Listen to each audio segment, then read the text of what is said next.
ওকে, আজকে আমরা দেখব যে একটি ওপেন কন্টেন্ট ম্যানেজমেন্ট সিস্টেম। এটি একটি open source content management system এবং এটা দ্বারা আমরা খুব সহজেই ইন্টারঅ্যাক্টিভ এবং বিজনেস ওয়েবসাইট তৈরি করতে পারি। তো আমরা সেটা দেখব যে আজকে প্রথম ধাপে আমরা দেখব যে সেটা কিভাবে ইনস্টল করা যায়, এবং পরবর্তী লিসন গুলোতে আমরা সেটাকে কিভাবে কাজ করা যায়, কিভাবে মেনু যোগ করা যায়, কিভাবে সেটিকে কাস্টমাইজ যোগ করা যায় এবং তার কি ফাংশনালিটি রয়েছে সেটি আমরা পরবর্তী লিসনে দেখব। বাট আজকে প্রথমে আমরা যেটি দেখব যে দ্রুপাল কিভাবে ইনস্টল করা যায় এবং দ্রুপাল কোথায় থেকে নামাতে হবে সেটি আমরা দেখব। তো দ্রুপাল যেহেতু এটি কন্টেন্ট ম্যানেজমেন্ট সিস্টেম, সেটি আমরা এর অফিসিয়াল ওয়েবসাইট drupal.org এখান থেকে পাবো। তো আমরা যে কাজটা করতে হবে, drupal.org আমাদের এই ওয়েবসাইটে যাইতে হবে। তো এই ওয়েবসাইটে যাওয়ার পরে আমরা যে জিনিসটি করতে পারবো, দ্রুপাল আমাদের ডাউনলোড করতে হবে এবং এটি পৃথিবীর মধ্যে একটি জনপ্রিয় কন্টেন্ট ম্যানেজমেন্ট সিস্টেম। এটি প্রায় 9,70,000-এর মতো মানুষ ইউজ করছে বর্তমানে। তো আমরা দ্রুপাল এটি আমরা দেখব। তো দ্রুপাল ডাউনলোড করার জন্য আমাদের যাইতে হবে দ্রুপাল ডাউনলোড অ্যান্ড এক্সটেন্ড এই লিঙ্কের মাঝে। আমরা এই লিঙ্কটিতে ক্লিক করব। এই লিঙ্কটিতে ক্লিক করার পরে আমাদের যে যে কাজটি করতে হবে, যে আমাদেরকে যে ডাউনলোড দ্রুপাল 7.22 এটি হচ্ছে লেটেস্ট ভার্সন। আমরা ডাউনলোড দ্রুপাল 7.22 তে ক্লিক করব।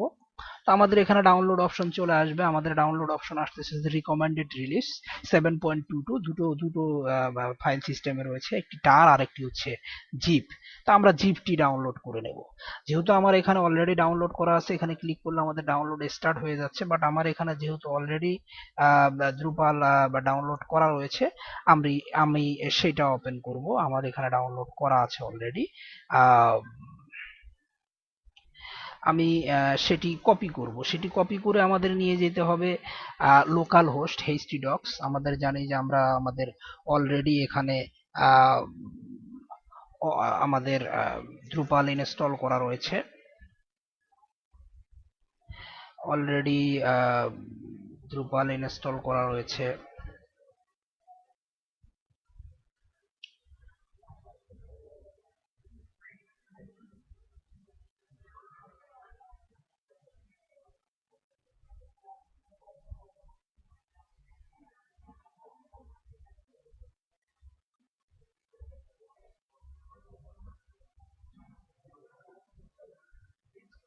আমরা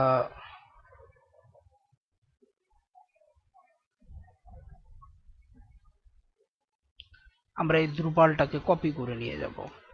আমরা কপি করে চলে যাব আমাদের যে লোকাল হোস্ট xmpp htdocs ফোল্ডারের মাঝে। xmpp htdocs ফোল্ডারের মাঝে আমরা এটিকে পেস্ট করে দেব। এটিকে পেস্ট করব আমরা।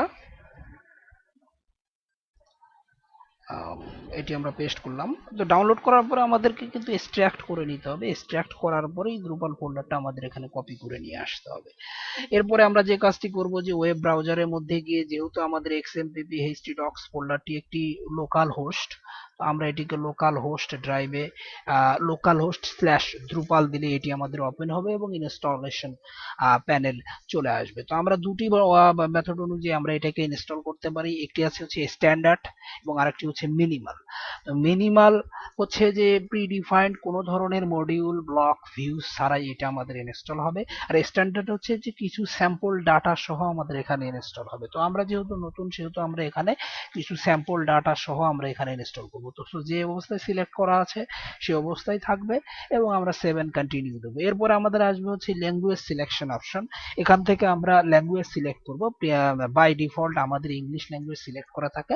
তো যদি আমরা চাই যে অন্য কোনো ল্যাঙ্গুয়েজ আমরা এটা ইনস্টল করবো, সেহেতু সেক্ষেত্রে আমরা অন্য কোনো ল্যাঙ্গুয়েজ সিলেক্ট করতে পারি। বাট আমরা by default English language select করা অবস্থাতেই আমরা ইনস্টল করে নেব। ইংলিশ ল্যাঙ্গুয়েজ সিলেক্ট করে এরপর আমাদের ডাটাবেস কনফিগারেশন অপশন চলে আসবে।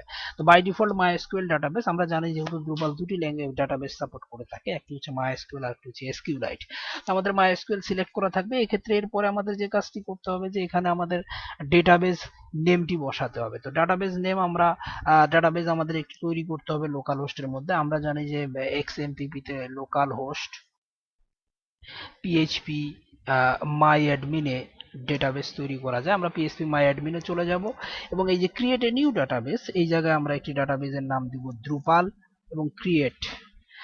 তো সেক্ষেত্রে আমাদের ডাটাবেসের নাম তৈরি হয়ে গেল এবং আমরা এখানে নাম ডাটাবেসের নামটি বসাবো দ্রুপাল, ডেটাবেসের ইউজার নেম বসাবো হচ্ছে রুট এবং রুট কেন বসালাম, যেহেতু আমরা জানি যে লোকালহোস্ট পিএইচপি মাই অ্যাডমিন এর by default database access by default user name হচ্ছে রুট।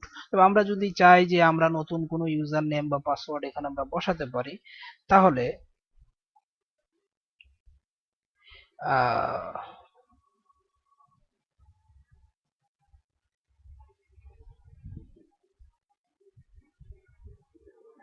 আমরা এটি বসাতে পারি, বাট আমাদের